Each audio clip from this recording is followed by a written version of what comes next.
जय श्री हरि। जय माता तुलसी। कार्तिक महात्म्य श्रृंखला के इस अंक में बात करते हैं तुलसी विवाह और भीष्म पंचक व्रत की विधि और महिमा के विषय में। इस विषय में ब्रह्मा जी कहते हैं, कार्तिक शुक्ला नवमी को द्वापर युग का प्रारंभ हुआ, इसलिए ये तिथि दान और उपवास में क्रमशः पूर्वाहन व्यापिनी तथा पराहन व्यापिनी हो तो ग्राह्य है। इसी तिथि को नवमी से एकादशी तक मनुष्य शास्त्रोक्त विधि से तुलसी के विवाह का उत्सव करे तो उसे कन्यादान का फल होता है। पूर्व काल में कनक की पुत्री किशोरी ने एकादशी तिथि में संध्या के समय तुलसी की वैवाहिक विधि संपन्न की। इससे वह किशोरी वैधव्य दोष से मुक्त हो गई। इसके बाद ब्रह्मा जी ने तुलसी विवाह की विधि बताई।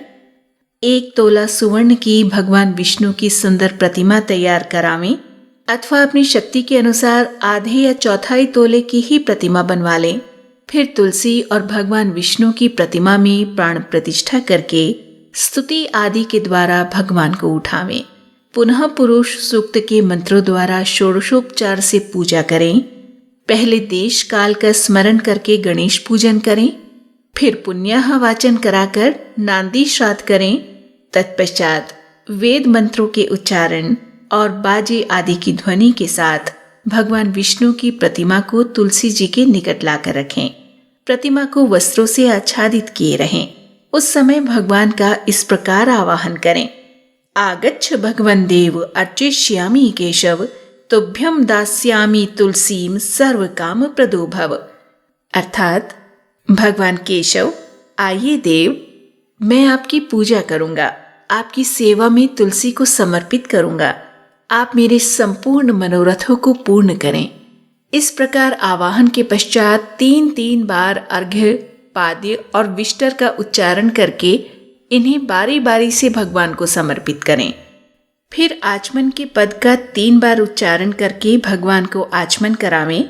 इसके बाद कांसे के पात्र में दही, घी और मधु रखकर उसे कांसे के पात्र से ही ढक दें और भगवान को अर्पण करते हुए इस प्रकार कहें, वासुदेव, आपको नमस्कार है, यह मधुपर्क ग्रहण कीजिए। इसके बाद हल्दी का लेपन करें और अभ्यंग कार्य संपन्न करके गोधूली की बेला में तुलसी और श्री विष्णु जी का अलग अलग पूजन करना चाहिए। दोनों को एक दूसरे के सम्मुख रखकर मंगल पाठ करें। जब भगवान सूर्य कुछ कुछ दिखाई देते हों तब कन्यादान का संकल्प करें। अपने गोत्र और प्रवर का उच्चारण करके आदि की 3 पीढ़ियों का भी आवर्तन करें। तत्पश्चात भगवान से इस प्रकार कहें, अनादि मध्य निधन त्रैलोक्य प्रतिपालक इमाम ग्रहाण तुलसीम विवाह विधिनेश्वर पार्वती बीज संभूताम वृंदा भस्मनि संस्थिताम अनादि मध्य निधनाम बल्लभाते ददाम्यहम पयोघटैश्च सेवा भी कन्या वद्वर्धिता मया त्वत्प्रियाम तुलसीम तुभ्यम ददामि त्वं गृहाण भोः। अर्थात आदि, मध्य और अंत से रहित त्रिभुवन प्रतिपालक परमेश्वर, इस तुलसी को आप विवाह की विधि से ग्रहण करें। यह पार्वती के बीज से प्रकट हुई है, वृंदा की भस्म में स्थित रही है तथा आदि, मध्य और अंत से शून्य है। आपको तुलसी बहुत ही प्रिय है, अतः इसे मैं आपकी सेवा में अर्पित करता हूँ। मैंने जल के घड़ों से सींच कर और अन्य प्रकार की सेवाएं करके अपनी पुत्री की भांति इसे पाला पोसा और बढ़ाया है। आपकी प्रिया तुलसी मैं आपको ही दे रहा हूँ। प्रभु, आप इसे ग्रहण करें। इस प्रकार तुलसी का दान करके फिर उन दोनों की अर्थात तुलसी और विष्णु जी की पूजा करें। विवाह का उत्सव मनाएं। सबेरा होने पर पुनः तुलसी और विष्णु का पूजन करें। अग्नि की स्थापना करके उसमें द्वादशाक्षर मंत्र से खीर, घी, मधु और तिल मिश्रित हवनीय द्रव्य की 108 आहुति दें। फिर स्वष्टिकृत होम करके पूर्णाहुति दें। आचार्य की पूजा करके होम की शेष विधि पूरी करें। उसके बाद भगवान से इस प्रकार प्रार्थना करें, हे देव, आपकी प्रसन्नता के लिए मैंने यह व्रत किया है। जनार्दन, इसमें जो न्यूनता हो वह आपके प्रसाद से पूर्णता को प्राप्त हो जाए। यदि द्वादशी में रेवती का चौथा चरण बीत रहा हो तो उस समय पारण न करें। जो उस समय भी पारण करता है वह अपने व्रत को निष्फल कर देता है। भोजन के पश्चात तुलसी के स्वतः गलकर गिरे हुए पत्तों को खाकर मनुष्य सब पापों से मुक्त हो जाता है।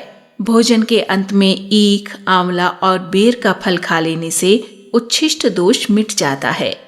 तदंतर भगवान का विसर्जन करते हुए कहें, भगवान आप तुलसी के साथ बैकुंठ धाम में पधारें। प्रभु मेरे द्वारा की हुई पूजा ग्रहण करके आप सदा संतुष्ट रहें। इस प्रकार देवेश्वर विष्णु का विसर्जन करके मूर्ति आदि सब सामग्री आचार्य को अर्पण करें। इससे मनुष्य कृतार्थ हो जाता है।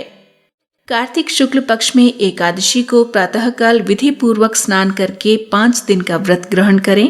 बाणशैया पर सोए हुए महात्मा भीष्म ने राजधर्म, मोक्ष धर्म और दान धर्म का वर्णन किया, जिसे पांडवों के साथ ही भगवान श्री कृष्ण ने भी सुना। उससे प्रसन्न होकर भगवान वासुदेव ने कहा, हे भीष्म तुम धन्य हो, तुमने धर्मों का स्वरूप अच्छी तरह श्रवण कराया है। कार्तिक की एकादशी को तुमने जल के लिए याचना की और अर्जुन ने बाण के वेग से गंगा जल प्रस्तुत किया, जिससे तुम्हारे तन मन प्राण संतुष्ट हुए। इसीलिए आज से लेकर पूर्णिमा तक तुम्हें सब लोग अर्घ्य दान से तृप्त करें और मुझको संतुष्ट करने वाले इस भीष्म पंचक नामक व्रत का पालन प्रतिवर्ष करते रहें। यह भीष्म तर्पण सभी वर्णों के लोगों के लिए कर्तव्य है। ये श्लोक स्कंद पुराण में वर्णित है। स्वे नानेन मंत्रेण तर्पणम सार्ववर्णिकम, अर्थात भीष्म तर्पण सभी वर्णों के लोगों के लिए कर्तव्य है। भीष्म तर्पण करने के लिए मंत्र इस प्रकार है। सत्यव्रताय शुचिये गांगेयाय महात्मने भीष्माय तद ददाम अर्घय आजन्म ब्रह्मचारिणे, अर्थात आजन्म ब्रह्मचर्य का पालन करने वाले परम पवित्र सत्यव्रत परायण गंगानंदन महात्मा भीष्म को मैं ये अर्घ्य देता हूँ। जो मनुष्य पुत्र की कामना से स्त्री सहित भीष्म पंचक व्रत का पालन करता है वह वर्ष के भीतर ही पुत्र प्राप्त करता है। जो भीष्म पंचक व्रत का पालन करता है उसके द्वारा सब प्रकार के शुभ कृत्यों का पालन हो जाता है।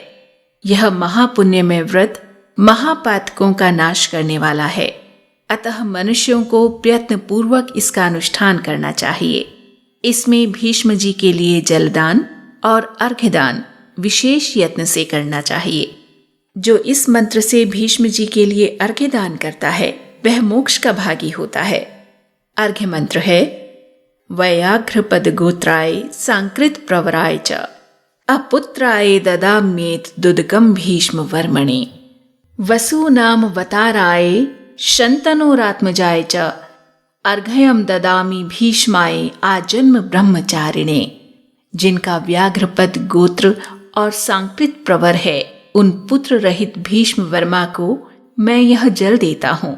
वसुओं के अवतार शंतनु के पुत्र आजन्म ब्रह्मचारी भीष्म को मैं ये अर्घ्य देता हूँ।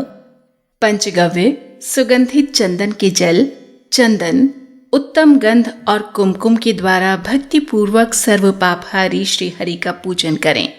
कपूर और खस मिले हुए कुमकुम से भगवान गरुड़ ध्वज के अंगों में लेप करें।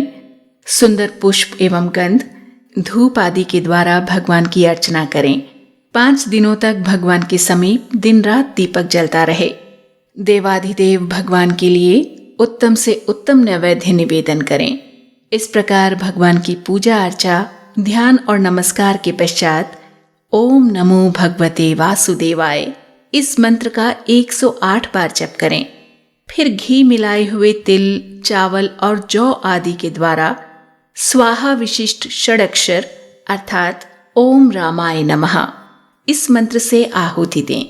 इसके बाद सायं संध्या करके भगवान विष्णु को प्रणाम करें तथा पहले की तरह ही मंत्र जप करके धरती पर ही शयन करें। भक्ति पूर्वक भगवान में ही मन को लगाएं। व्रत के समय बुद्धिमान पुरुष ब्रह्मचर्य का पालन करते हुए पाप पूर्ण विचार तथा पाप के कारणभूत मैथुन का परित्याग करें। शाकाहार तथा मुनियों के अन्न से निर्वाह करते हुए सदा भगवान विष्णु के पूजन में तत्पर रहें। रात्रि में पंचगव्य लेकर भोजन करें। इस प्रकार भली भांति व्रत को समाप्त करे। ऐसा करने से मनुष्य शास्त्रोक्त फल को पाता है। स्त्रियों को पुण्य की वृद्धि करनी चाहिए। विधवाओं को भी मोक्ष सुख की वृद्धि के लिए व्रत का अनुष्ठान करना चाहिए। पहले अयोध्यापुरी में अतिथि नाम के राजा हुए हैं। उन्होंने वशिष्ठ जी के वचन से इस परम दुर्लभ व्रत का अनुष्ठान किया था, जिससे इस लोक में संपूर्ण भोगों का उपभोग करके अंत में वे भगवान विष्णु के परम धाम में गए। इस प्रकार नियम, उपवास और पंचगव्य से तथा दूध, फल, मूल एवं भविष्य के आहार से निर्वाह करते हुए भीष्म पंचक व्रत का पालन करे। पूर्णमासी आने पर पहले के समान पूजन करके ब्राह्मणों को भोजन करावे और बछड़े सहित गौ का दान करे।